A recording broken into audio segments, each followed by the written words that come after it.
when you were first ordained at the cathedral as bishop, you gave a little overview of your background, and of course Jerry's here as videographer, and he identified with that right away. Give me a little bit of background. Your paisan, well, we say paisans, but your relatives in the clan. The clan in Ireland. Yeah. So, born and raised in Queens in Whitestone, but son of immigrants. My mom came to the country in 1951. Both my parents born in Ireland, County Mayo, and grew up a few miles from each other, really, and met at an Irish dance hall in New York City. That's wild. My mom came in 51. Her brother had come before her and her sister before her, so 3 of them came here out of 8. My parents each one of 8, both grew up on farms in Ireland. My mom, 5 girls and 3 boys. 2 of her sisters became Sisters of Mercy in Ireland, and my dad, 7 boys and 1 girl.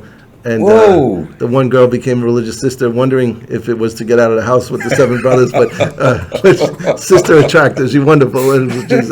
So my dad actually went from Ireland to England, like many did in those times, and worked on the Cunard lines, the ships, and apparently, as the story I've heard told, when they would come into New York, sometimes they would hear that there were jobs available, so they would walk off the boat and come into New York. And so he came actually, again, what I recall, a couple of days before President Kennedy was shot in 1963. Oh, 63, wow. Yeah, so my mom 51 and my dad 63. I think they were married 67 or 68 in Elmhurst. Oh, so they met here? They met here, yeah. That's beautiful. Yeah, That's beautiful. Yeah. And where did they first live? My father, I think, in Long Island City in Queens, or Astoria, that area. My mom in Elmhurst. I got actually a couple of notes from when I was named last year from people who knew her when she first came to the country. And actually, a close friend of mine is now the pastor of that parish, St. Bartholomew's in Elmhurst. And my mom's parents, my dad's as well, but especially my mom's, they were very, very religious, and you could see it in the 8 children.